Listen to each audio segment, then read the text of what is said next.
Thank you, Engineer. Anyway, since we don't have the quorum yet, Chairman Akop, we just take note of this absence of Mr. Fernando Cayetano and sino yun? And Miss Silva, Mr. Chairman. Chairman Akop. Please proceed. Thank you, Mr. Chair. The COMSEC said that Mr. Fernando Cayetano sent the committee a letter excusing or explaining his absence. Now, reading the excuse letter, Mr. Chair, it pertains to health reasons. As is the protocol of the committee hearings, the excuse must be accompanied by a medical certificate. May I know if there's a medical certificate attached to the excuse letter of Mr. Fernando Cayetano? COMSEC. We have not received a medical certificate, Your Honor.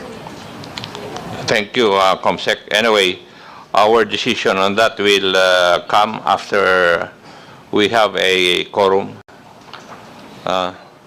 Next, Mr. Chair, is that we have issued also subpoenas to Mayor Ryan Dolor,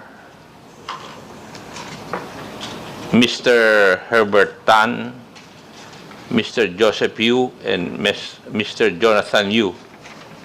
May I know if they received the subpoena, Mr. Chair? COMSEC. The subpoena were received on March 13, Mr. Chair.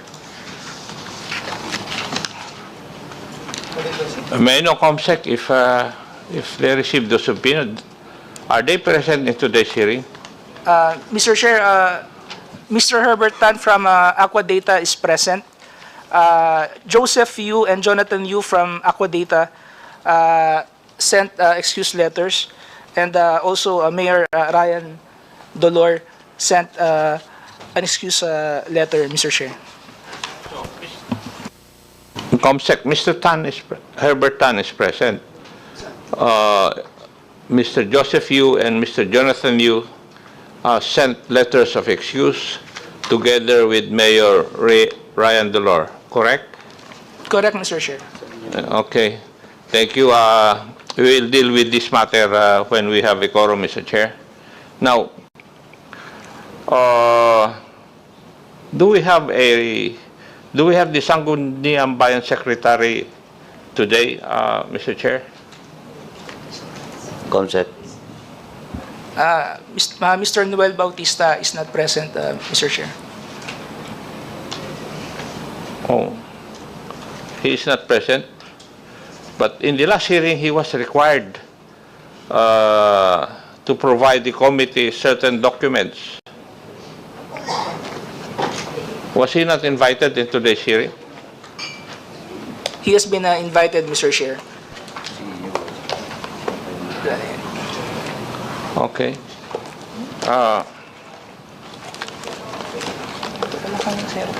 Attorney Gerald Briones, is he present today? Good morning, Your Honor. I'm present, Your Honor. Yes. In the last hearing, you were required to submit a copy of a secretary's certificate from COMNET authorizing your attendance at the hearing of the committee. We have already submitted it last Submitted hearing, already. Yes, Your Honor. COMSEC, correct? Yes, Mr. Chair. Thank you. Now, may I know who is representing COMNET now?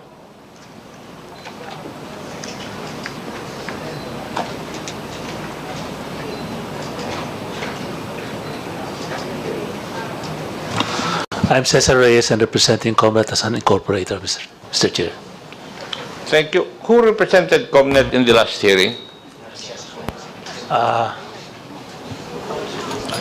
Your Honor, I was the only one who attended the last hearing, Your Honor. And attorney, in the last hearing, COMNET was also required to provide the committee with the agreement related to the lease of the public plaza. Have you submitted such? Your Honor, during the last hearing, Your Honor, I was not allowed, Your Honor, to to represent COMNET as a resource person, Your Honor, and I am not aware, Your Honor, of that request from the committee, Your Honor.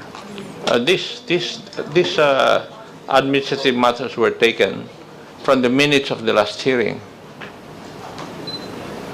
Yes, Your Honor, but as I remember, Your Honor, I was already excused, Your Honor, by the COMSEC before, probably before the said request was made, Your Honor. Mr. Chair, may I move that the representative of COMNET now would provide the committee with the agreement related to the lease of the public plaza? So move, Mr. Chair. There's a motion for the COMNET representative to, they are being required to submit the documents being requested by this committee. Any second? There's a motion, duly seconded. Any objections from the Zoom? Hearing none, the motion is carried. Lastly, Mr. Chair, is there a representative of the municipal government of Bauan? Yes, Mr. Chair. Attorney Ava Talag, Municipal Administrator po. Thank you. In the last hearing, the municipal government of Bauan was required to provide the construction agreement for the municipal hall. Have you complied with this?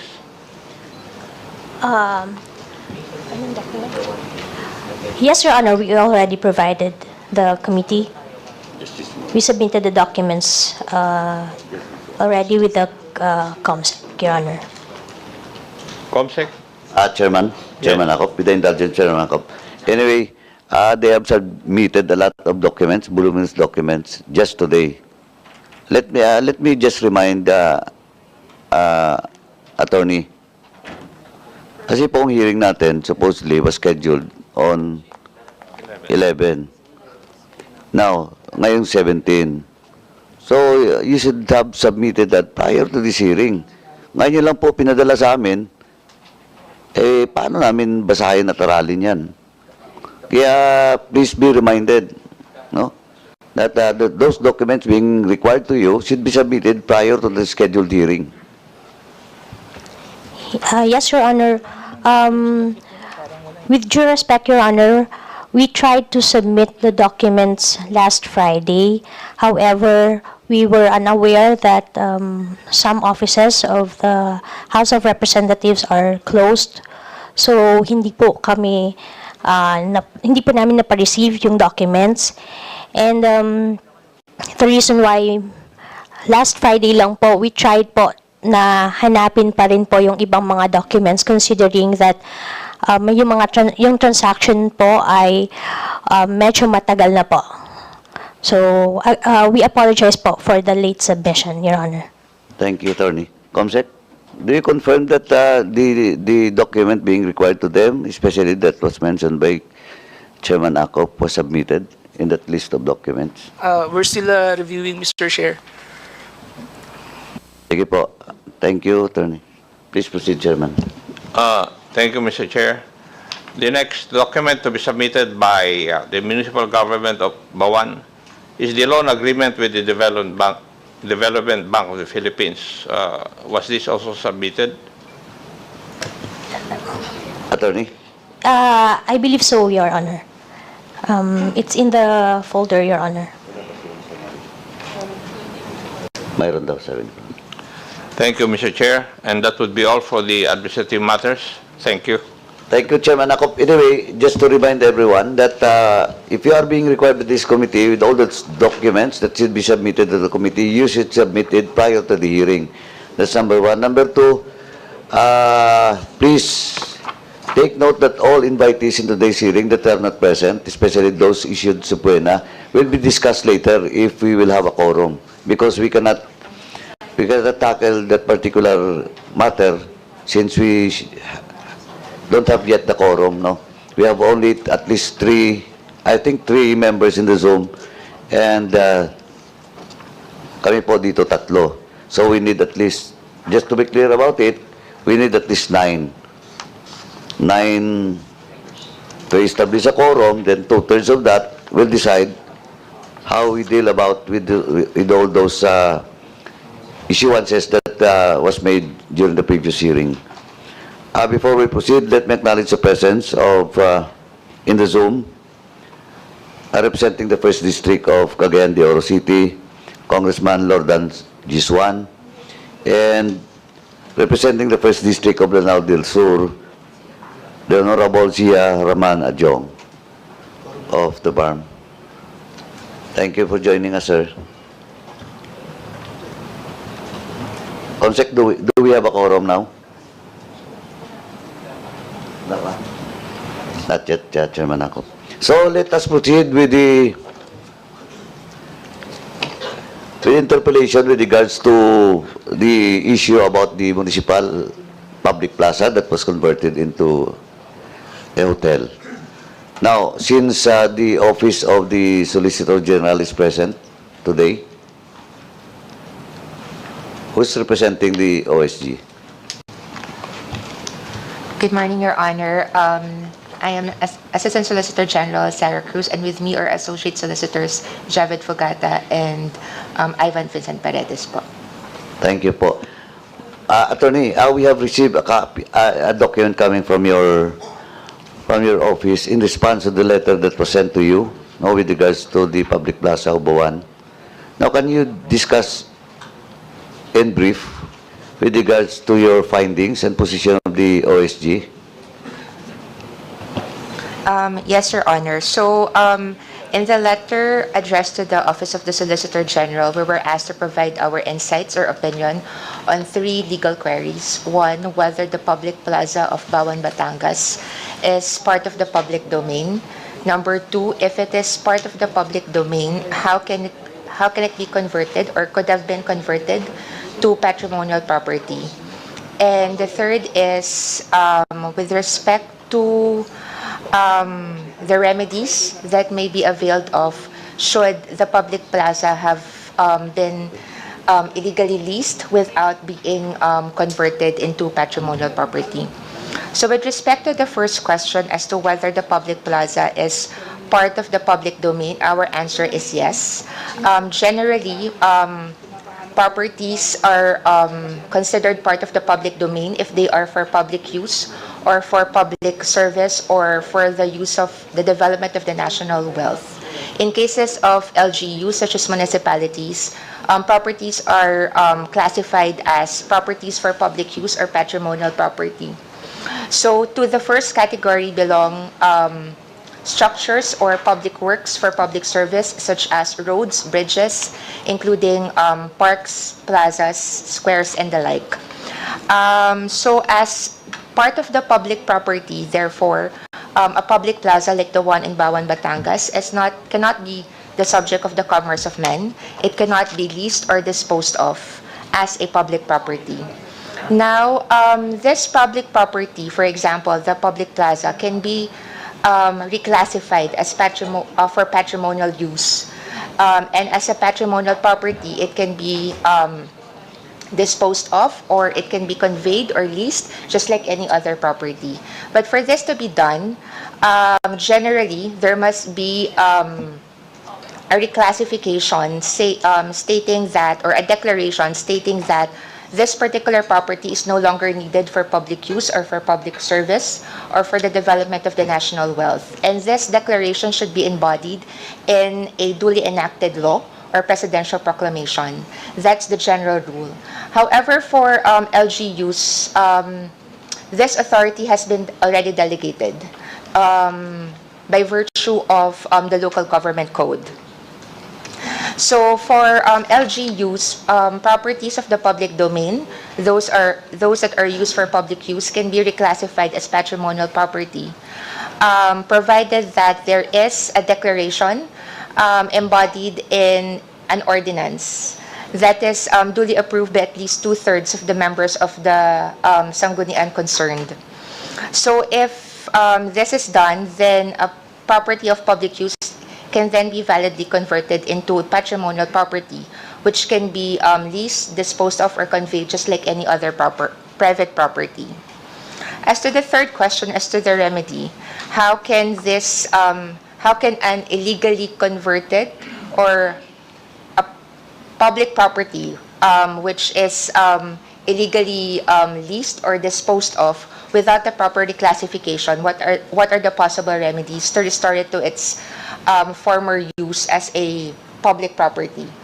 Our answer is that there should be another ordinance reaffirming the public use of the property concerned, which must be embodied in an ordinance duly approved by the Sangguniang Bayan concerned, and declaring the lease, for example, of this public property as void, and authorizing the local chief executive pursuant to the pertinent provisions of the local government code to demolish, for example, the improvements that were introduced into that particular property, Your Honor. So that's the gist of our legal opinion, Your Honor.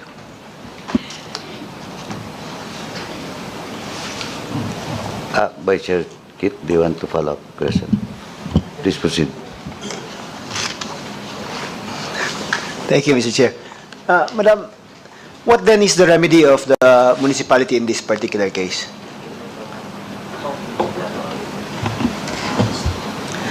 In this particular case, Your Honor, as we have stated in our letter, the latter part, in order, because the question presented before us is what can the local government unit do to restore the public plaza to its original use for public use?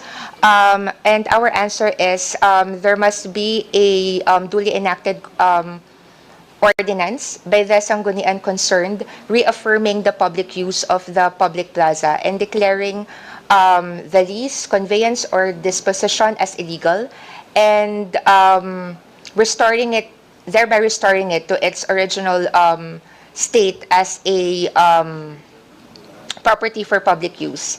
And then the Sangguniang Bayan can also authorize the local chief executive to undertake certain measures like authorize the demolition, for example, or removal of any improvements introduced into the property, Your Honor. Can the LGU belatedly approve an ordinance affirming or confirming the change from that type of property to the patrimonial type of property? We've actually looked into that also, Your Honor, although we didn't include it in our letter because it was not specifically, the question was not specifically posed to us. But according to our research, Your Honor, there is no jurisprudence expressly stating that it can be ratified. But if we follow certain jurisprudence, for example, stating that with respect to the budget, realignment of the budget, since, Your Honor, this is a delegated authority. As a general rule, the authority to reclassify properties of the public domain to patrimonial property belongs to Congress. But it has been delegated to the local government units by virtue of the local government code. So as a delegated authority, the legal requirements must be strictly adhered to. So for instance, in a case decided by the Supreme Court with respect to budget realignment of local government units, it was stated there that the as authorized by an ordinance requirement cannot be ratified by a subsequent ordinance. So if we apply that by analogy to this particular case, then the illegal act cannot be ratified subsequently by an ordinance, Your Honor. But that opinion is based only on jurisprudence or by reference lang po with other jurisprudence? Yes, Your Honor, because we cannot find any jurisprudence that is more direct. Or there is in all directly force with the applicable. Yes, case Your at Honor. hand now? Yes, Your Honor. So ratification cannot be done based on that particular jurisprudence? Yes, Your Honor, because as a delegated authority, all legal requirements must be strictly complied with. So strictly complied with prior to the change of classifications? Yes, Your Honor. Or prior to the change of the use of the property? Yes, Your Honor. Thank you, Mr. Chair. Thank you, Vice Chair Kit. Yes, Chairman Akop. Thank you, Mr. Chair. Madam Attorney from the Solicitor General's Office, If an LGU leases a property of public dominion without complying with the legal requirements, what are its legal repercussions? Then, Your Honor, the lease is void, Your Honor, and the acts of the local government unit is ultra vires, Your Honor. All succeeding acts by the local government unit would be considered illegal. Would that be correct? Since the